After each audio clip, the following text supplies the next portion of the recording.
سیکھے خواتین دین کے، کیا خوب ہے یہ سلسلہ دین اور خواتین اعوذ باللہ من الشیطان الرجیم، بسم اللہ الرحمن الرحیم۔ اللہم صلی علی سیدنا محمد نور الانوار و سر الاسرار و سید الابرار۔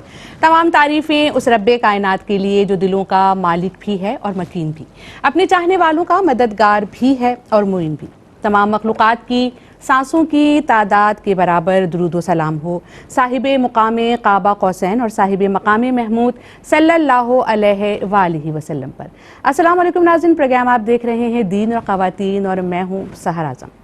ناظرین، زندگی میں درپیش آنے والا کوئی بھی معاملہ ہو، وہ چاہے غم کا معاملہ ہو، چاہے خوشی کا معاملہ ہو، محبت کا معاملہ ہو، ملنے کا معاملہ ہو یا جدائی کا معاملہ ہو، ہمیں ہر حالت میں ظاہر ہے کہ دین کی تعلیمات کو فالو کرنا ہے اور دین کے احکامات کو، شریعت کے احکامات کو پیش نظر رکھنا ہے۔ ہمارا آج کا پروگرام احکام طلاق سے متعلق ہے اور اس پر بات کرنے کے لیے میرے ساتھ جو مہمان گرامی موجود ہیں، بلا تاخیر آپ کو ان کی جانب لیے چلتی ہوں۔ میری پہلی مہمان عالمہ ماشاءاللہ بہت ہی سادہ انداز میں، بہت ہی جامع انداز میں اور بہت ہی پراثر انداز میں گفتگو کرتی ہیں۔ میرے ساتھ موجود ہیں محترمہ عالمہ صفا فاطمہ۔ السلام علیکم، کیسی ہیں آپ؟ جی جناب، دوسری جو میرے ساتھ مہمان شخصیت موجود ہیں، ان کے بات کرنے کو اور ان کے سمجھانے کے انداز کو بھی آپ سب بہت زیادہ پسند کرتے ہیں۔ میرے ساتھ موجود ہیں محترمہ عالمہ صدف ذوالفقار صاحبہ۔ السلام علیکم۔ وعلیکم السلام، کیسی ہیں آپ؟ الحمدللہ۔ جی جناب، اور ساتھ ہی ہمارے ساتھ آن وی پر ہمارے لیے بہت ہی قابل احترام جناب مفتی محمد احسن نوید نیازی صاحب موجود ہیں، ان کو بھی سلام پیش کرتی ہوں۔ السلام علیکم مفتی صاحب۔ وعلیکم السلام ورحمۃ اللہ وبرکاتہ۔ مفتی صاحب اجازت ہے پروگرام کا آغاز کروں؟ جی بسم اللہ۔ جی جناب، بلا تاخیر بڑھیں گے آج کے پروگرام میں موجود ہمارے سوالات کی جانب۔ عالمہ صفا فاطمہ صاحبہ، میں آپ کی جانب آؤں گی۔ مجھے بتائیے گا کہ طلاق رجعی کا ہم سنتے ہیں، تو طلاق رجعی کیا ہے اور اس کے احکامات کے حوالے سے بتا دیے گا کہ اس کا کیا حکم ہے۔ دونوں سوال ساتھ ہی آپ کی خدمت میں پیش کر رہی ہوں۔ اعوذ باللہ من الشیطان الرجیم، بسم اللہ الرحمن الرحیم۔ طلاق رجعی کی آپ نے بات کی، تو طلاق کی اس کے اثر مرتب ہونے کے اعتبار سے دو قسمیں ہم یہاں پر بیان کریں گے۔ طلاق رجعی کو پہلے ہم ڈسکس کرتے ہیں۔ ٹھیک ہے۔ آپ کے الفاظ یعنی طلاق دینے والے کے الفاظ بالکل واضح ہوں، کلیئر ورڈز ہوں، کیٹیگوریکل اسٹیٹمنٹ کے ساتھ جب طلاق دی جاتی ہے اس کو کہتے ہیں طلاق رجعی۔ اچھا۔ اور اس کی وجہ یہ ہے کہ یہ بالکل واضح صریح الفاظ ہیں، اور ان کے ذریعے جب طلاق دی جائے گی تو اس میں نیت کی ضرورت بالکل نہیں ہوگی۔ بالکل اسی طرح جیسے کوئی اور واضح کلام کیا جائے تو اس میں نیت کی ضرورت نہیں ہوتی، بلکہ جو کہا اسی کے مطابق حکم بیان کیا جاتا ہے۔ ٹھیک ہے۔ لہٰذا یہاں پر نیت کی بالکل حاجت نہیں۔ جیسے ہی کسی نے یہ کہا کہ میں نے تمہیں طلاق دی یا میں تمہیں طلاق دیتا ہوں، یہ طلاق واقع ہو جائے گی۔ اچھا، پھر اسی طرح اگر ریٹن دے رہے ہیں تو بعض اوقات ایسا ہوتا ہے پیپر آپ کے پاس بنے ہوئے آئے ہیں اور آپ نے صرف اس کے اوپر سائن کیا ہے۔ ٹھیک ہے۔ اگر اس میں لفظ طلاق کے ساتھ واضح الفاظ لکھے ہوئے ہیں تو آپ کا خالی سائن کرنا ہی طلاق کو نافذ کر دے گا۔ باقی یہاں پر ایک طلاق مکرہ کی کنڈیشن بنتی ہے جس کو مجبور کیا جائے، اس پر مکمل گفتگو ہو چکی ہے۔ اس میں بعض صورتیں مختلف ہو جائیں گی، لیکن یہاں اگر اس کے علاوہ نارمل کنڈیشن کی بات کی جائے تو اگر پیپرز پر طلاق کا لفظ لکھا ہوا ہو اور شوہر نے صرف سگنیچر کر دیے تو بھی یہ طلاق واقع ہو جائے گی۔ اس کو طلاق رجعی کو قرآن کریم نے واضح طور پر بیان فرمایا، الطلاق مرتانی، طلاق دو مرتبہ ہے، فامساکم بمعروف، یا اس کے بعد پھر اچھائی کے ساتھ روک لینا یا پھر اس کو اچھے طریقے سے احسان کے ساتھ روک لینا یا پھر اچھے طریقے کے ساتھ چھوڑ دینا۔ آپ نے بات کی طلاق رجعی اس کو کہا جاتا ہے، تو وہ کہنے کی وجہ یہی ہے کہ اگر بالفرض صریح الفاظ، واضح الفاظ کے ساتھ طلاق دی ہے تو اس طلاق کی صورت یہ ہوگی کہ اگر ایک طلاق دی ہے یا دو طلاقیں دی ہیں تو عدت کے دوران بغیر نکاح کے عورت سے اپنی بیوی سے رجوع کیا جا سکتا ہے۔ اس میں نکاح کی ضرورت دوبارہ نہیں پڑے گی، بشرط یہ کہ عدت کے دوران ہی ہو۔ ٹھیک ہے۔ آپ نے صرف یہ کہہ دیا کہ میں رجوع کرتا ہوں یا میں نے رجوع کیا تو یہ رجوع ثابت ہو جائے گا۔ البتہ اگر ایک یا دو طلاق دی ہے اور آپ کی عورت کی عدت گزر چکی ہے تو پھر اب نئے نکاح کے ساتھ اس عورت کو دوبارہ اپنے نکاح میں رکھا جا سکتا ہے۔ ٹھیک ہے، یعنی واضح الفاظ میں کہہ دینا، چاہے لکھا ہو چاہے زبان سے کہہ دیا تو وہ طلاق رجعی کے احکامات میں آئے گا۔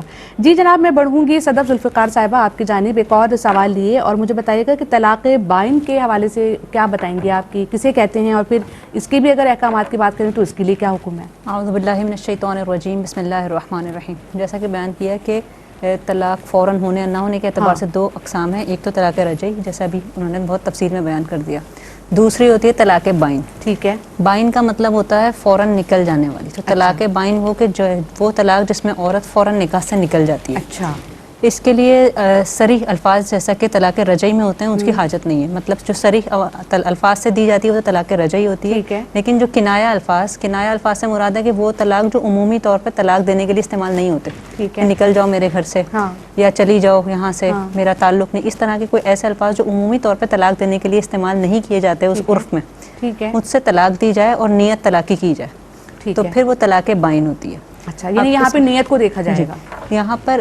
لیکن یہاں رجوع کے اندر نا یہاں پہ یہ ضروری ہے, جیسے کہ طلاق رجعی اور بھی طریقوں سے رجوع ہو جاتا ہے, لیکن طلاق بائن میں نکاح کرنا ہی ضروری ہے, چاہے دوران عدت ہو یا عدت کے بعد. دونوں صورتوں میں نکاح کر کے ہی رجوع ہو سکتا ہے. لیکن یہاں پر یہ بھی خیال رکھیں کہ رجوع اس صورت میں ہوگا کہ جب طلاق بائن 1 یا 2 دی ہوئی ہے. اچھا. اگر 3 طلاق بائن دے دیں تو پھر طلاق مغلظہ ہو جاتی ہے, یعنی عورت نکاح سے باہر ہو گئی, اب وہ بغیر حلالے کے نہیں آ سکتی. اچھا. اب ایسا نہیں کہ دوبارہ نکاح کر لیں تو کیونکہ بائن دی تھی تو نکاح کر لیں, تیسری کے بعد بھی رہ سکتے ہیں. جب 3 طلاقیں ہو گئیں تو عورت حرام ہو جاتی ہے, پھر وہ دوبارہ اسی صورت میں اس شخص کے لیے حلال ہوتی ہے کہ جب وہ حلالہ ہو جاتی, بغیر حلالہ کے ساتھ نہیں رہ سکتی. ٹھیک ہے, بہت واضح اور بہت تفصیل سے آپ نے جواب دیا. ہمارے ساتھ یہاں مفتی صاحب بھی موجود ہیں. میں چاہوں گی کہ مفتی صاحب طلاق رجعی اور طلاق بائن کے حوالے سے آپ اس میں کیا اضافہ کرنا چاہیں گے, ہمارے ناظرین کے لیے کچھ بتانا چاہیں. بسم اللہ الرحمن الرحیم. صلی اللہ علیہ حبیب محمد وعلی آلہ وصحبہ وبارک وسلم. جیسا کہ طلاق رجعی اور طلاق بائن کے بارے میں بات ہوئی کہ صریح الفاظ کے ساتھ جو طلاق دی جاتی ہے وہ طلاق, اگر ایک طلاق دی ہے تو ایک طلاق رجعی طلاق کہلاتی ہے. اور اگر الفاظ کنایہ کے ساتھ طلاق دی جائے تو نیت یا دلالت حال کی صورت میں جو طلاق واقع ہوتی ہے وہ طلاق بائن ہوتی ہے. ٹھیک ہے. عمومی اصول تو یہی ہے, لیکن بعض مخصوص صورتیں ہیں, ان مخصوص صورتوں میں ایسا ہوتا ہے کہ صریح الفاظ سے بھی طلاق دینے میں رجعی کی جگہ طلاق بائن پڑ جاتی ہے. عام اصول تو یہی ہے جو بیان ہوا, لیکن کچھ استثنائی مثالیں ہوتی ہیں.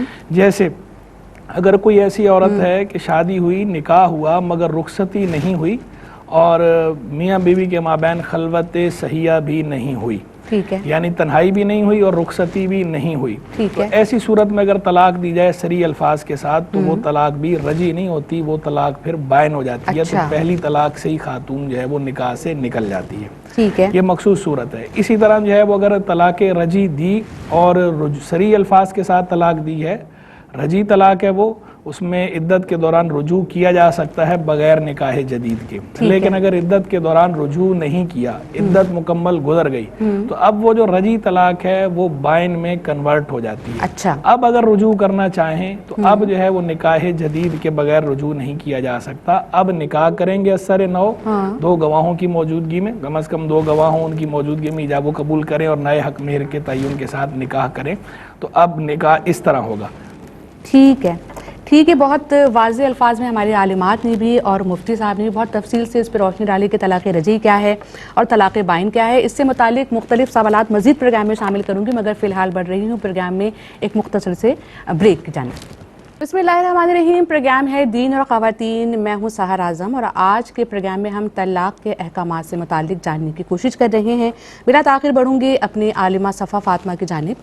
اور بریک سے پہلے ہم طلاق رجعی اور پھر طلاق بائن کے حوالے سے بات کر رہے تھے. بہت واضح الفاظ میں اور بہت تفصیل سے آپ نے اس کے حوالے سے بتایا. مجھے بتائیے گا, معلق طلاق کی اگر ہم بات کرتے ہیں اور یہ لفظ سنتے ہیں تو اس کے حوالے سے اس کی تفصیل بتائیے گا کہ اس کے لیے کیا حکم ہے. جی دیکھیں, کنڈیشنل کر دینا, کوئی ایسا یہ شرط لگا, جیسے ہم عام صورتحال میں بھی بعض اوقات شرط لگا دیتے ہیں, اگر ایسا ہوا تو یہ کر لیں گے ورنہ نہیں کریں گے. تو اس طرح طلاق کو بھی بعض اوقات معلق کر دیا جاتا ہے. اب وہ اگر کنڈیشن پائی جائے گی تو طلاق کا حکم پایا جائے گا, اور جس وقت وہ کنڈیشن پوری ہوگی تب ہی طلاق واقع ہوگی, اس سے پہلے طلاق واقع نہیں ہوگی. لیکن اس میں ایک بات اور میں یہاں پر وضاحت کر دوں کہ فی الحال اگر کسی نے یہ کہا, ایک مذاکرہ طلاق چل رہا ہے, ایک جھگڑے کی کیفیت ہے گھر میں اور زوجہ کو منع کیا جا رہا ہے کسی جگہ جانے کے لیے, خاص اسی کیفیت میں اگر شوہر نے یہ کہا کہ اس وقت اگر تم گئیں تو تمہیں طلاق, تو اب وہ صرف اسی وقت کے لیے ہوگی, بعد میں اس طلاق کا اثر ظاہر نہیں ہوگا. اگر وہ رک گئی جانے سے تو طلاق واقع نہیں ہوگی. ٹھیک ہے. باقی رہا یہ مسئلہ کہ اگر ویسے ہی کہہ دیا کہ بعض اوقات اپنے فیملی ٹرمز کی وجہ سے کچھ ایسے مسائل ہوتے ہیں کہ کہہ دیا جاتا ہے فلاں کام نہیں کرنا ورنہ تمہیں طلاق ہے. ٹھیک ہے. تو اس صورتحال میں اگر زوجہ وہ کام کر لیں گی تو ان کو طلاق واقع ہو جائے گی. پھر جتنی طلاقوں کا ذکر کیا اتنی ہی طلاقیں واقع ہوں گی. یہاں پر ایک بات اور عرض کروں گی کہ ڈرانے کے لیے یا کسی کام سے روکنے کے لیے بہتر اور بلکہ ہونا یہی چاہیے کہ یہ طلاق کا لفظ استعمال کیا ہی نہ جائے. بالکل. اگر آپ کسی جگہ جانے سے روکنا چاہتے ہیں تو اس کے بہت سارے طریقے ہو سکتے ہیں. ضروری نہیں ہے کہ طلاق کو یہاں بیچ میں لایا جائے, کیونکہ اگر ہم اس پوائنٹ پر لے کر آئیں گے تو پھر جب ایک مرتبہ زبان سے لفظ نکل جاتا ہے تو پھر اس کا بار بار نکلنا, کہتے ہیں نا حجاب بھی کھل جاتا ہے جب زبان سے ایک دفعہ لفظ نکل جاتا ہے. اور بہت سارے طریقے ان کو اختیار کیا جائے. بہرحال اگر بالفرض کسی نے معلق کیا اور کنڈیشنل کیا طلاق کو, تو جب وہ کنڈیشن پائی جائے گی طلاق نافذ ہو جائے گی. ٹھیک ہے. بہت اچھی بات یہاں عالمہ صفا فاطمہ نے ہمارے ناظرین کے لیے بتائی کہ اس کو بالکل بھی اس طرح سے نہ کیا جائے کہ ڈرانے کے لیے یا دھمکانے کے لیے بھی آپ طلاق کا لفظ جو ہے وہ استعمال کریں. اور مجھے وہ بات اکثر یاد آتی ہے اور سننے میں بھی آتی تھی کہ بڑے بوڑھے جو ہے وہ عام طور پہ اس لفظ کو بھی بہت زیادہ ناپسند فرمایا کرتے تھے کہ کھلے عام اس لفظ کا بھی ذکر جو ہے وہ نہ کیا جائے. تو کاش ہم وہی پرانی روایات پر آ جائیں اور تھوڑی سی احتیاط برتیں. جی بڑھوں گی آپ کی جانب اور مجھے بتائیے گا کہ عام طور پہ یہ ہوتا ہے کہ ظاہر ہے کہ چلیں غصے میں طلاق دی یا وہ کچھ کنڈیشن ایسی ہوئی تو وہ تو الگ بات ہے, لیکن اگر کوئی سوچ رہا اس بارے میں خیال ہی خیال میں اگر کوئی طلاق دے دے یا ان الفاظ کو خیال ہی خیال میں دہرائے یا اس کا وسوسہ دل میں آئے تو اس سے متعلق حکم شرعی ہمیں ملتا ہے؟ بالکل. اللہ تبارک و تعالیٰ نے دین اسلام کو بہت نرم رکھا ہے. دین اسلام کی تعلیمات ایسی ہیں جو ایزیلی آپ اپلیکیبل ہیں اور آپ آسانی سے انہیں اختیار کر سکتے ہیں. اسی لیے جب بہت زیادہ مشقت نہیں ہے, اللہ تعالیٰ نے دین میں کوئی حرج نہیں رکھا. یہی وجہ ہے کہ آپ کی ہر سوچ کے اوپر حکم نہیں نافذ ہوتا. ٹھیک ہے. اگر ایسا ہوتا تو پھر تو انسان کا سانس لینا بھی مشکل ہو جاتا. بالکل. کیونکہ بعض اوقات انسان کے ذہن میں خیال آتا ہے گناہ کا لیکن وہ کرتا نہیں. تو اللہ تبارک و تعالیٰ ایسی چیز پر گناہ کا حکم بھی نہیں دیتا. صحیح. آپ کے جو حکم لگتا ہے وہ اس وقت لگتا ہے جب فیل کیا جائے. ٹھیک ہے. تو جب ایکٹ ہوگا تب اس کا ہوگا. یعنی بالخصوص طلاق کے معاملے. ٹھیک ہے. اگر سوچ میں آیا کہ آپ کو ذہن میں ویسے ہی آ گیا کہ شیطان کا آپ کو پتہ ہے محبوب ترین فعل ہے کہ زوجین کے درمیان طلاق کرانا. کسی چھوٹی سے چھوٹی بات کے اوپر بھی بعض اوقات ذہن میں غصہ آ جاتا ہے کہ ذہن کے اندر ایسا خیال آ جائے, تو یہ شیطان کی طرف سے ہوتا ہے اور اس کی وجہ سے ایسا نہیں ہے کہ طلاق کا حکم لگ جائے. طلاق اسی وقت منعقد ہوگی جب انسان یا تو اپنے الفاظ منہ سے بولے یا لکھ تحریر کر کے دے, یعنی تصریح کر دے گا طلاق کی, تبھی طلاق ہوگی. صرف سوچ کے اوپر حکم نہیں لگے گا. ٹھیک ہے. یعنی سوچ پر جو ہے طلاق بالکل نہیں ہوگی. یہ دو ہی صورتوں میں ہوگی, یا تو زبان سے کہہ دیا جائے یا پھر لکھ کر دے دیا جائے. اور مزید جو بھی مفتی صاحب نے ہمیں بتایا, یہی دو سوالات لیے میں بڑھوں گی مفتی صاحب کی جانب. مفتی صاحب ہمیں بتائیے گا کہ معلق طلاق کے حوالے سے بھی بات ہوئی اور پھر وسوسے کے حوالے سے بات ہوئی, خیالی خیال میں طلاق دی جائے تو اس حوالے سے بات ہوئی. آپ اس میں کیا اضافہ کرنا چاہیں گے؟ بس دونوں سوالوں کے جواب ہو چکے. خیر حاصل بات ہو گئی. بس ایک یہ بات کہ اللہ تبارک و تعالیٰ نے جو رخصت رکھی ہے ہمارے لیے سوچ اور خیال کے معاملے میں, ویسے تو خیالات بھی بندے کو اچھے ہی آنے چاہیے, خیالات بھی اچھے ہی رکھنے چاہیے. اب بار بار بندہ بعض اوقات ایسا ہوتا ہے کہ کچھ چیز سوچتا رہتا ہے تو بالآخر وہ الفاظ کا روپ دھار لیتی ہے, زبان سے ادا ہو جاتے ہیں وہ الفاظ جو خیالات بندے کے دماغ میں چل رہے ہوتے ہیں.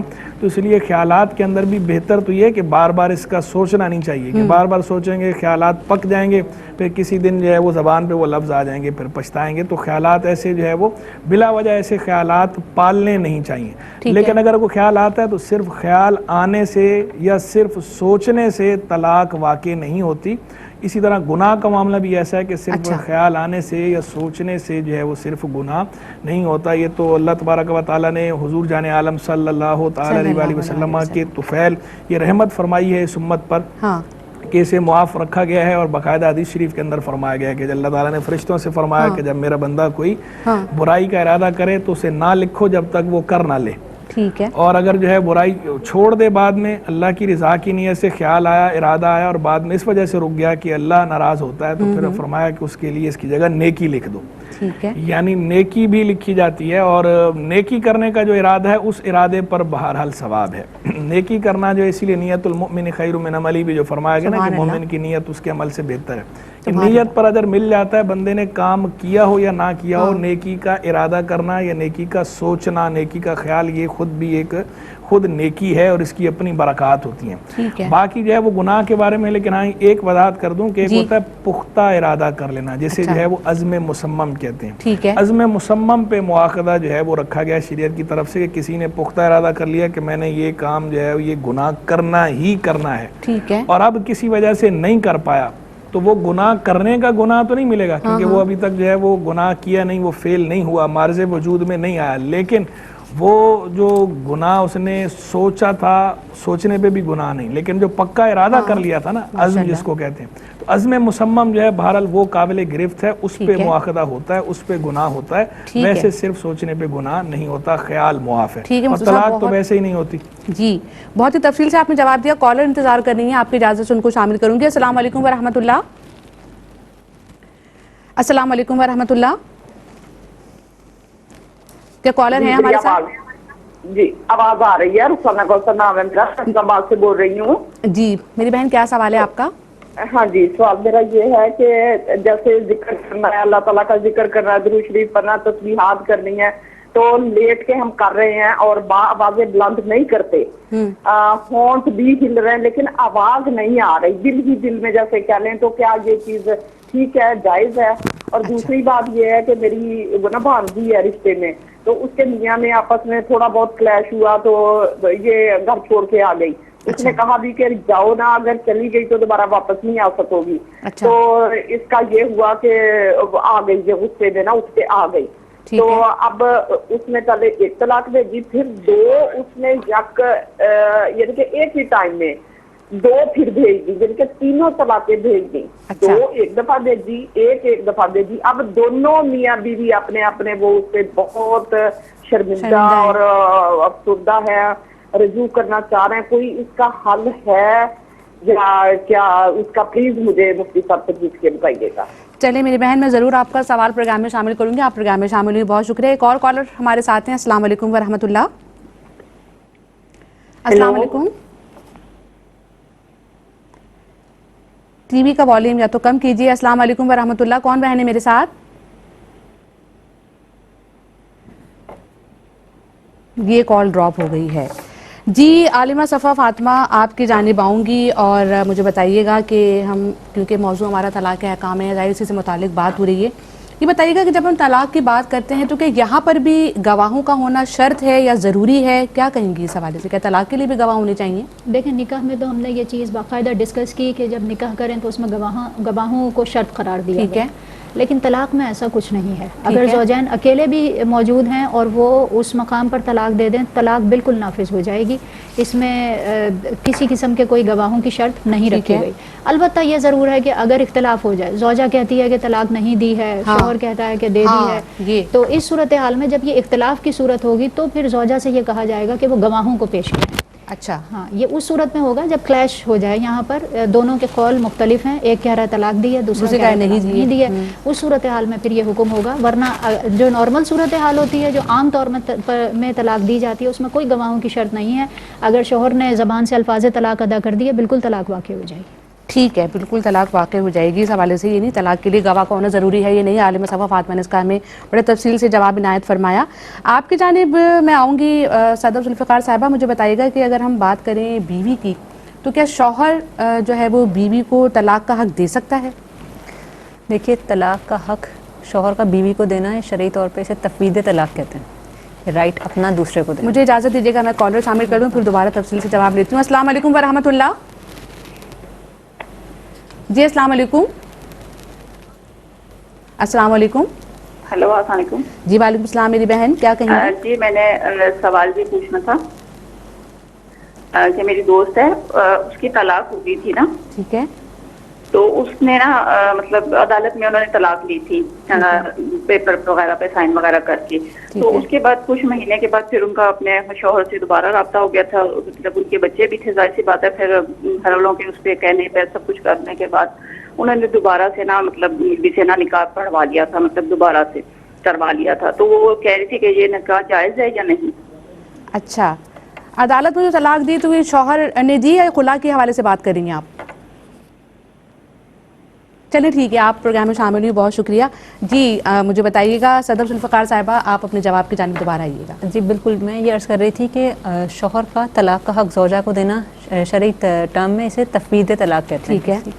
اب اس میں یہ شرعی طور پہ اس کی اجازت ملتی ہے، لیکن یہ ایک آپشن کے طور پر ہے کہ بعض اوقات ضرورت ہوتی ہے کہ ایسا لڑکا ایسا ہوتا ہے کہ وہ جو ہے نا وہ لڑکی والے احتیاطاً ایک یعنی ان سے یا تو ڈیمانڈ کرتے ہیں، یا سینیریو ایسا ہوتا ہے بعض اوقات جس کی وجہ سے مرد جو ہے ایک طلاق کا حق زوجہ کو دے دیتا ہے. ٹھیک ہے. لیکن یہ ایک آپشن ہے. تو یہاں پر یہ اگرچہ جائز ہے اور اس کے علاوہ یعنی کہ دیا جا سکتا ہے، لیکن اس کے لیے ضروری ہے کہ یہ جو اختیار دیا جائے یہ نکاح کے بعد دیا جائے. نکاح سے پہلے اگر دے گا تو وہ نافذ ہی نہیں ہوگا. ٹھیک ہے. لیکن یہاں پر الفاظ کے بھی بہت زیادہ محتاط ہوں گے. اگر اس شخص نے ایسے الفاظ کے ساتھ دیا کہ جس میں ٹائم لمٹ وہ ہو، واضح ہو کہ تم ابھی مجھے طلاق دے، یعنی طلاق کا حق میں نے تمہیں ابھی دیا، ٹھیک ہے، تو وہ صرف اس مجلس تک اس وقت تک قائم رہے گا. مجلس مطلب جب تک وہ دونوں ساتھ ہیں تب تک اس کے پاس اختیار رہے گا. جیسے ہی وہ لوگ الگ الگ ہوں گے اختیار ختم ہو جائے گا. ٹھیک ہے. لیکن اگر ایسے الفاظ سے دیا جس میں پرماننٹلی کوئی ظاہر ہوتا ہے کہ مطلب ٹائم لمٹ کوئی نہیں لگائی کہ مطلب تمہارے پاس اختیار ہے طلاق کا، ٹھیک ہے، تو ایسی صورت میں وہ پرماننٹلی ہو جائے گا. پوری زندگی میں وہ کبھی بھی اس اختیار کو استعمال کر سکتی. ٹھیک ہے. لیکن یہ دیکھیں خواتین کو نا طلاق کا اختیار اس وجہ سے نہیں دیا کہ وہ اپنے جذبات پر قابو نہیں، بہت جذباتی ہوتی ہیں تو بہت زیادہ اپنے ایموشنل ڈیسیجن لے لیتی ہیں. اس وجہ سے بہتر یہی ہے کہ یہ حق مرد کے پاس ہی رہے، کیونکہ وہ ذرا تحمل مزاج ہوتے ہیں عمومی طور پہ، کیونکہ بعض اوقات خواتین اس کو نیگیٹو لے لیتی ہیں. ٹھیک ہے. تو اگر اللہ تبارک و تعالیٰ نے کسی کو کوئی حق دیا ہے تو وہ خالق ہے، وہ زیادہ بہتر جانتا ہے کہ کون کس اختیار کو کتنا بہتر استعمال کر سکتا ہے. اگر مصلحتاً اگر اجازت دی جائے، یعنی دینا چاہیں تو دینے کی اجازت بھی رکھی ہے، ریلیکسیشن دی ہے. لیکن اس کے اندر یہ خواتین کو بھی احتیاط کرنی چاہیے کہ اگر انہیں رائٹ مل بھی جائے تو یہ بار بار جو دھمکی دینے کے لیے نہیں کہ میرا کام کر دو نہ میں طلاق دے دوں گی، میرے پاس اختیار ہے. بالکل. تو ایسے بھی نہیں کرنا چاہیے. اس لیے دونوں طرف سے جو ہے اس اختیار کا صحیح طور پر استعمال کرنا چاہیے. یعنی دھمکی جو ہے وہ دونوں جانب سے ہی دینا بہت غلط ہے، چاہے شوہر کہے یا چاہے بیوی کہے. اور پھر جس نے فطرت بنائی ہے تو ظاہر ہے اسی نے یہ قانون بھی رکھے ہیں، وہ زیادہ بہتر سمجھتا ہے کس کے پاس ہونا چاہیے. ایک اور کالر میرے ساتھ ہیں. السلام علیکم ورحمۃ اللہ. السلام علیکم ورحمۃ اللہ. کون بہن ہے ساتھ؟ ہیلو جی میری بہن اپنا سوال بتائیے گا مجھے. جی میری بہن آپ کو میری آواز آ رہی ہے؟ آپ کو میری آواز آ رہی ہے؟ جی مجھے بتائیے آپ کا کیا سوال ہے؟ میرا سوال یہ ہے کہ میری بیٹی کی طلاق میرے جوائی نے یعنی کہ میرے اس کے خامند نے اس کو دے دی تھی نا، اس طرح لڑکے کے اوپر لسٹ دی تو پھر کہنے لگا نہیں میں واپس لیتا ہوں. اس طرح طلاق ہو جاتی ہے. پھر اس نے کہا کہ تم میرے حوصلہ نامہ کر دیتا ہے، جب تک 3 طلاق میں لکھی ہے نا یہ 1 طلاق کی ہوتی ہے تو پھر ہوتی ہے اس کا کوئی بتائیں.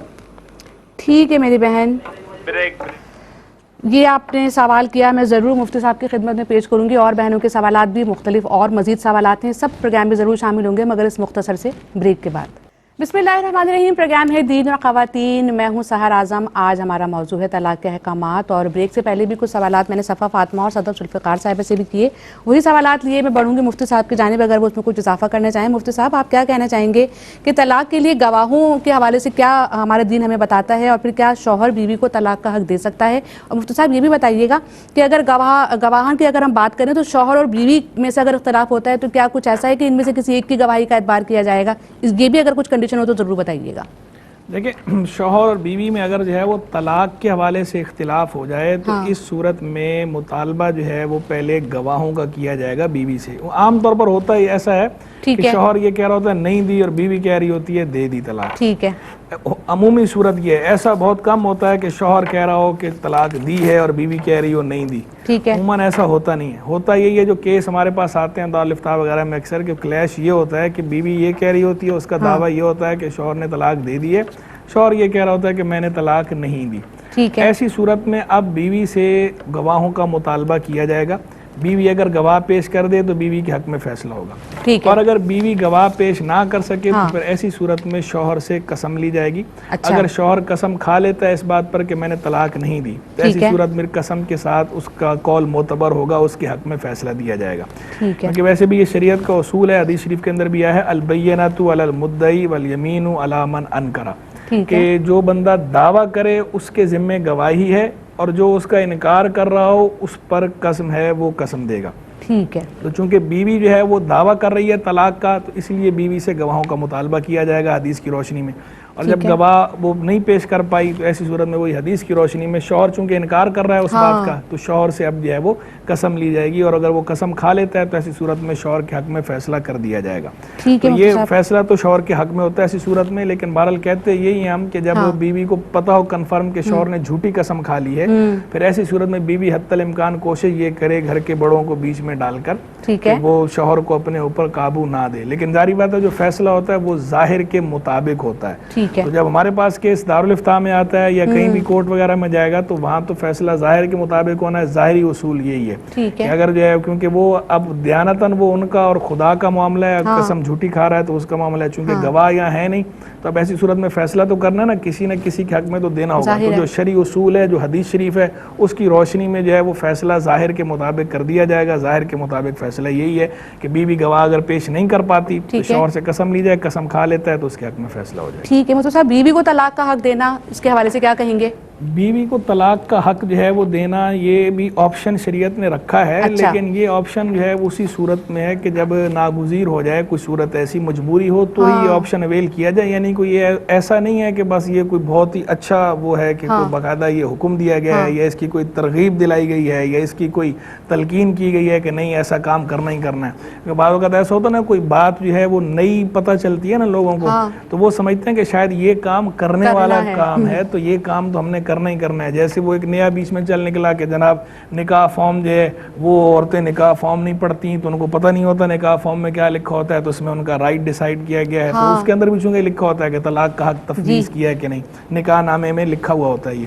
تو بالفرض اگر عورتیں نکاح نامہ نہیں پڑھتی تو نکاح نامہ نہ پڑھنے سے کوئی اس میں قباحت لازم نہیں آتی. نکاح نامہ پڑھنا کوئی ضروری بھی نہیں ہے. اصل بات وہی ہے جو ان کا ایجاب و قبول ہوا ہے, حق مہر کا جو تعین ہوا ہے اور جن باتوں کا جاننا ضروری تھا وہ پہلے ہی گھر کے بڑوں کے مابین ان کی سرپرستی میں وہ طے ہو چکی ہیں. وہ شوہر کو بھی پتہ ہوتی ہیں, بیوی کو پتہ ہوتی ہیں. نکاح نامے میں اس فارم کے اندر الگ سے کوئی ایسی جو ہے راکٹ سائنس نہیں ہوتی کہ جس کے پتہ چلنے سے جو ہے کوئی بہت بڑا جو ہے وہ انعام مل جائے گا, اور نہیں پتہ چلا تو جو ہے وہ اب وہ انعام سے محروم ہو گئی ہیں خواتین. انعام سے نہیں محروم ہوتی, بس وہ یہ زبردستی طلاق کو جنرائز کرنا, اس کو نارملائز کرنا جو یہ کوشش ہے نا ایک سازش کے تحت جو ہو رہی ہے بالکل اسے بہرحال ہم کنڈیم کرتے ہیں. اس کو نارملائز کرنے کی کوشش نہ کریں اور یہ زبردستی نہ اگلے کو بتائیں کہ نہیں فارم میں یہ بات لکھی ہوئی ہے تو آپ لکھواؤ. اس وقت لکھی بھی ہو تو ایسے کون لکھواتا ہے؟ بالکل. تو یہ آپشن ضرور دیا ہے لیکن یہ ایز اے آپشن ہے, یہ حکم نہیں ہے, یہ کرنے کا حکم نہیں ہے, نہ ہی یہ ثواب کا کام ہے. ضروری بھی نہیں ہے, کمپلسری بھی نہیں ہے, اور کوئی یہ ثواب کا کام بھی نہیں ہے. بس یہ ایک آپشن ہے کہ جیسے اب بندے کو آپشن دیے جاتے ہیں تو بندہ کبھی وہ آپشن اویل کرتا ہے, کبھی وہ آپشن بندہ اویل نہیں کرتا. تو عام حالات میں ہمارے ہاں اس کا رواج نہیں ہے, ایسا نہیں ہوتا. اور شریعت کی جو حکمت اور مصلحت ہے وہ بھی اسی کے اندر ہے. بیدہ عقدۃ النکاح جو فرمایا گیا ہے قرآن کے اندر کہ نکاح کی گرہ مرد کے ہاتھ میں ہے. تو اللہ کی طرف سے مرد کے ہاتھ میں اسی لیے رکھی گئی کہ خواتین عام طور پر شارٹ ٹیمپرڈ ہوتی ہیں, یہ وہ جذبات میں زیادہ آ جاتی ہیں تو پھر بعد میں پچھتاتی ہیں. تو اسی لیے مرد کے ہاتھ میں رکھی گئی ہے. تو جب مرد کے ہاتھ میں شریعت نے رکھی ہے, اللہ نے رکھی ہے, تو اسی کو جو ہے وہ آپ ترجیح دیں. باقی ہاں وہ آپشن وہ بھی موجود ہے, کوئی مجبوری کی صورت ہو تو وہاں پر وہ آپشن اویل کیا جا سکتا ہے. ٹھیک ہے, ڈیپینڈ کرتا ہے سچویشن پر. ٹھیک ہے مفتی صاحب, میں سوالات کی جانب آ جاؤں آپ کی اجازت سے, جو ہمارے کالرز کے سوالات تھے. بہن تھی اور یہ ان کا پہلا سوال تھا, یہ کہتی ہیں کہ ہم جو ہے وہ لیٹ کر جو ہے وہ اللہ کا ذکر کرتے ہیں مگر بآواز بلند نہیں کرتے, دل ہی دل میں کرتے ہیں, تو اس کے لیے کیا حکم ہے؟ دیکھیں اس طرح اگر جو ہے کوئی بآواز بلند ذکر نہیں کرتا, بآواز بلند کا مطلب یہ ایک آواز تو ایسا بلند کرنا ہوتا ہے کہ دوسرے کو بھی سنائی دے, اور ایک یہ کہ صرف اتنی آواز ہو کہ اپنے کانوں کو سنائی دے. اگر بآواز بلند ذکر نہ کرنے سے ان کی مراد یہ ہے کہ اتنی آواز نہیں ہے کہ دوسروں کو سنائی دے, بس اتنی ہے کہ میرے اپنے کانوں کو سنائی دیتی ہے, پھر تو ٹھیک ہے, پھر تو اس پہ ثواب بھی ملے گا. لیکن اگر ان کی مراد یہ ہے کہ بس دل ہی دل میں جو ہے وہ بس ہونٹ ہلا رہی ہیں, جیسے بعض اوقات ہوتا ہے کہ لوگ ہونٹ ہلاتے ہیں آواز نہیں نکالتے, تو صرف ہونٹ ہلائے جا رہے ہیں دل ہی دل میں, جس کو پڑھنا کہتے ہیں, تو وہ دل ہی دل میں اگر آپ خیال کر رہی ہیں تو وہ بھی ایک نیک کام ہے, مستحسن کام ہے, اس کیونکہ وہ آپ درود شریف کا یا ذکر کا یا کسی بھی چیز کا اس انداز میں خیال کرنا، دل ہی دل میں دہرانا، یہ بھی اجر کا باعث ہے۔ لیکن شریعت میں جہاں کہیں جو بشارتیں آئی ہیں پڑھنے کے بارے میں کہ یہ پڑھنے پر اتنا ثواب ملے گا، تو وہ وہاں پڑھنے سے مراد جو ہے وہ ایسا پڑھنا ہے کہ جس میں اتنی آواز ہو کم از کم کہ اپنے کانوں کو سنائی دے۔ ٹھیک ہے، زبان کو وہ اجر جو حدیث کے اندر آئے، آیات کے اندر آئے، وہ اسی پر ترتب ہوگا جب آپ جو ہے وہ اتنی آواز سے پڑھیں گی جو کانوں کو سنائی دے۔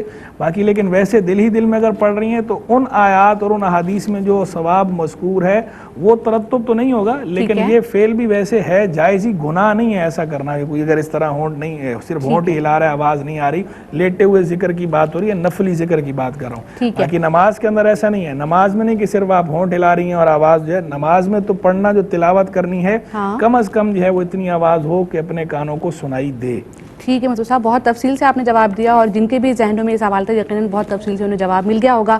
مفتی صاحب ایک اور ان کا سوال تھا، اور یہ عام طور پہ وہی سوال ہے کہ طلاق کے بعد جو شرمندگی ہوتی ہے اور پھر جو افسوس ہوتا ہے، اس چیز سے متعلق ان کا سوال ہے۔ یہ کہتی ہے کہ جو ہے وہ بچی گھر چھوڑ کر آ گئی ہے اور ایک طلاق شوہر نے پہلے ایک بار بھیج دی، پھر اب 2 طلاقیں پھر ایک ساتھ بھیج دی، مگر اب وہ کہتا ہے کہ شرمندہ ہے، تو کہتا ہے کہ اب کوئی گنجائش نکل سکتی ہے، کیا کہیں گے اس حوالے سے؟ دیکھیں جب 3 طلاقیں آپ نے دے دیں تو 3 طلاقوں کے بعد تو اب گنجائش نہیں ہے، 3 طلاقیں دے دیں، طلاق مغلظہ ہو گئی، اور ہم اکثر سمجھاتے ہیں لوگوں کو کہ اس طرح 3 طلاقیں اکٹھی نہیں دینی چاہیے، اس طرح دینا جو ہے وہ شریعت کو سخت ناپسند ہے۔ 3 طلاق بلا وجہ 3 طلاقیں اکٹھی دینا گناہ ہے، ٹھیک ہے، ناجائز ہے، نہیں دینی چاہیے، لیکن بندہ دیتا ہے تو نافذ ہو جاتی ہیں، طلاق ہو جاتی ہے۔ اچھا، اور اب اس کا ظاہری حل کوئی نہیں ہے، بس ایک ہی حل ہے وہ، اور اس حل کے اندر بھی لوگوں کو پھر شرمندگی اور آر محسوس ہوتی ہے۔ اب وہی حل ہے کہ وہ اب خاتون جو ہے وہ حلالہ شریعہ یعنی کسی اور کے ساتھ اس کا نکاح ہو، اور اس نکاح کے بعد جو ہے وہ پھر وہ اسے طلاق دے، اور پھر عدت گزرے، عدت کے بعد اب یہ پہلے شوہر کے لیے حلال ہو سکتی ہے، لیکن وہ بھی اس وقت کہ جب کہ اسے شرط نہ ٹھہرایا گیا ہو، ٹھیک ہے، یعنی مشروط کر کے جو ہے وہ حلالہ کرنے سے ہم منع کرتے ہیں۔ ٹھیک ہے جناب۔ ایک اور سوال ایک بہن کا تھا، وہ کہتی ہیں کہ عدالت میں طلاق جو ہے وہ شوہر نے دی ہے، تو اب اس حوالے سے کیا ان کا معاملہ ہے؟ کیا نکاح کے حوالے سے وہ چاہ رہی ہیں کہ کیا ہو سکتا ہے، نہیں ہو سکتا، کیا کہیں گے مفتی صاحب؟ نہیں، انہوں نے یہ کہا کہ نکاح کورٹ کے اندر جو ہے وہ ان کا جھگڑا گیا، وہاں پیپر پہ جو ہے وہ سائن کر دیے اس نے، اس کے بعد کسی نے اسے بتایا، وہ دونوں آپس میں جو ہے انہوں نے پیچ اپ کر لیا اور نکاح کر لیا، ٹھیک ہے، دوبارہ انہوں نے نکاح کر لیا ہے، تو آیا جو اب ایسی صورت میں جو ہے وہ یہ نکاح ان کا جو دوبارہ کرنا ہے درست ہے یا نہیں؟ ٹھیک ہے، دیکھیں جہاں تک بات ہے خلا کی، خلا ہمارے ہاں جو ہے وہ ایک طلاق بائن کے حکم میں ہوتا ہے، ٹھیک ہے، یعنی خلا جو ہے اگر خلا کے الفاظ استعمال ہوئے ہیں ایک دفعہ تو ایسی صورت میں ایک طلاق بائن ہوتی ہے۔ تو ایک طلاق بائن کے بعد تو نکاح جدید بغیر حلالے کے نکاح جدید کی اجازت ہے، گنجائش بنتی ہے، لیکن عام طور پر ہوتا یہ ہے کورٹ کے اندر جب یہ پیش ہوتا ہے، کہا تو خلا جا رہا ہوتا ہے، لیکن وہ جو سٹامپ پیپر وغیرہ بنا ہوتا ہے اس پہ جو ہے وہ ایک بار خلا کا لفظ نہیں لکھا ہوتا، اس پہ 3 طلاقوں کے ہی الفاظ لکھے ہوتے ہیں۔ اچھا، تو اگر وہ پیپر جس پہ شوہر نے سائن کیے ہیں اگر وہ اس پہ 3 طلاق کے الفاظ لکھے ہوئے تھے اور اس پہ اس نے سائن کیے تو ایسی صورت میں تو طلاق مغلظہ ہو گئی تھی۔ ٹھیک ہے، جب وہ طلاق مغلظہ ہو گئی تو اب اس کے بعد جو ہے وہ بغیر حلالہ شریعہ کے رجوع نہیں ہو سکتا تھا، تو اگر انہوں نے اس کے بغیر نکاح کیا ہے تو یہ نکاح نہیں ہوا۔ ٹھیک ہے، ٹھیک ہے، یعنی جب کہ اس صورت میں نے بتا دیا کہ پیپر پہ اگر 3 طلاق کے الفاظ لکھے ہوئے، اگر صرف خلا کا لفظ لکھا ہوا تھا اور وہ ایک دفعہ کہی تو وہ طلاق بائن ہے، اس میں جو ہے وہ بغیر حلالہ شریعہ کے نکاح ہو جاتا ہے۔ ٹھیک ہے مفتی صاحب، ایک اور سوال کے جانب بڑھوں گی، اور یہاں پر بھی یہ کہتی ہیں کہ خاوند نے جو ہے وہ طلاق دے دی اور 3 طلاق انہوں نے ایک ہی ساتھ دی، اور مگر اب خاوند کہتا ہے کہ یہ تو ایک ہی طلاق ہوئی ہے، تو کیا کہیں گے مفتی صاحب اس حوالے سے؟ تو اب کہتا ہے کہ 3 کی جگہ نہیں، اب یہ کیسے ہو سکتا ہے؟ آپ دیکھیں لاجیکل بات ہے سیدھی سیدھی کہ آپ جو ہے وہ پتھر ماریں، 3 پتھر ماریں شیشے پہ اور اس کے بعد 3 کو ایک کاؤنٹ کریں، 3 کو ایک تو نہیں کاؤنٹ کیا جا سکتا، 3 ہوتا ہے، ایک ہوتا ہے۔ اسی طرح طلاق میں بھی ایسا ہی ہے، 3 ہے، ایک ہی ہے، اس کو ایک شمار کرنا درست نہیں ہے، 3 طلاقیں 3 ہی ہوتی ہیں۔ اور یہ جو لوگ بعد میں ایسا کر لیتے ہیں اور بعد میں پھر جو ہے وہ ہیلے بہانے تلاشتے ہیں، خود سوچنا چاہیے کہ اللہ تبارک و تعالیٰ کا جو حکم ہے ہم نے اللہ کا حکم ماننا ہے، اس کے آگے سرنڈر کرنا ہوتا ہے۔ مسلمان ہیں جب، اور مسلمان تو اسلام سے ہے، اسلام کا معنی یہ ہے کہ گردن نہادن، گردن رکھ دینا، کہ جو اللہ اور اللہ کے رسول صلی اللہ علیہ وسلم کا حکم ہے اس کے آگے ہم نے سرنڈر کر لینا ہے, اس کو ہم نے تسلیم کرنا ہے, ایز اٹ از ماننا ہے. بالکل. اول تو احکام سیکھنے چاہیے. جب نکاح ہوا اس سے پہلے نکاح کے احکام سیکھنا ضروری تھا. طلاق کی طرف حالات جا رہے ہیں تو طلاق کے بارے میں بنیادی معلومات حاصل کرنا ضروری تھا, اس کو اس وقت فالو کرنا چاہیے تھا, اس وقت پوچھنا چاہیے تھا. مسئلہ اس جب طلاق دینی ہو مسئلہ اس وقت پوچھنا ہوتا ہے, لیکن لوگ الٹا کرتے ہیں, طلاق دے دیتے ہیں اس کے بعد مسئلہ پوچھتے ہیں. اور پھر اکثر تو پتہ ہی ہوتا ہے کہ 3 طلاقیں دی ہیں, 3 ہیں, لیکن پھر وہ دل کی تسلی کے لیے, دل کو بہلانے کے لیے کہ جی کوئی گنجائش نکال دیں. بھائی گنجائش کہاں سے نکالیں گے؟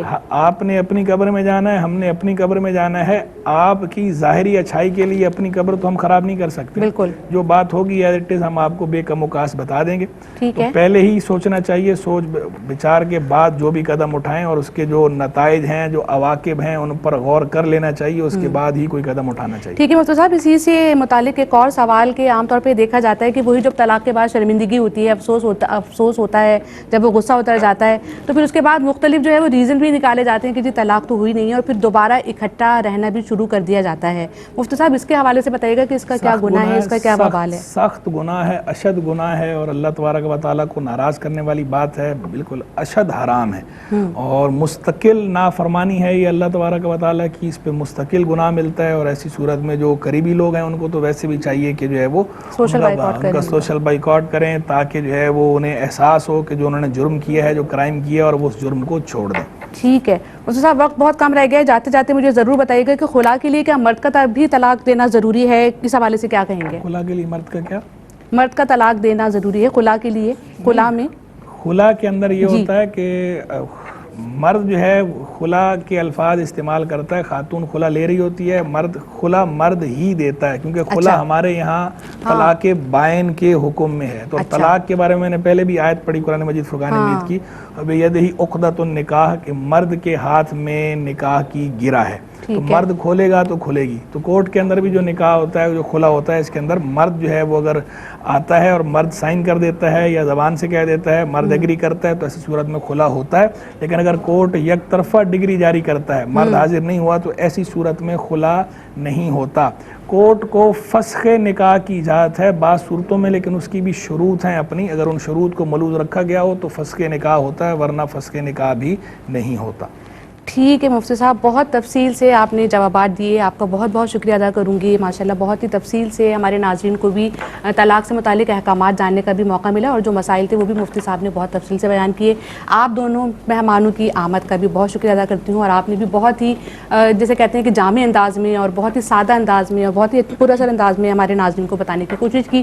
ناظرین, بات یہ کہ جاتے جاتے اس دعا کے ساتھ میں پروگرام کا اختتام کرنے لگی ہوں کہ اللہ پاک سب کے گھروں کو شاد رکھے, آباد رکھے, اور وہ جو ایک انا والا ایلیمنٹ ہمارے اندر ہر چیز میں آ گیا ہے, تو خاص طور سے جب گھریلو زندگی کا معاملہ ہو تو یہ انا کو کوشش کرنے کی ایک طرف رکھ دیں, کیونکہ اللہ تعالیٰ نے حلال چیزوں میں سب سے زیادہ جسے ناپسندیدہ کہا ہے وہ یقیناً طلاق ہی ہے. آپ سب کے گھروں کو اللہ پاک شاد رکھے, آباد رکھے, خوش رہیں, سکون سے رہیں, اور میاں بیوی ہر جگہ محبت سے رہیں. تو ناظرین, یہ تھا میرا آج کا پروگرام, اور آج کے اس پروگرام میں میرا اور آپ کا ساتھ بس یہیں تک. اپنی میزبان سحر اعظم کو دیجیے گا اجازت. اللہ حافظ. بہرے نصاب دیکھیے آقا کے فرامی, اوج کمال پر ہے وہ تابندہ مضامی. احکام اس میں سیکھے خواتین دین کے, کیا خوب ہے یہ سلسلہ دین اور خواتین.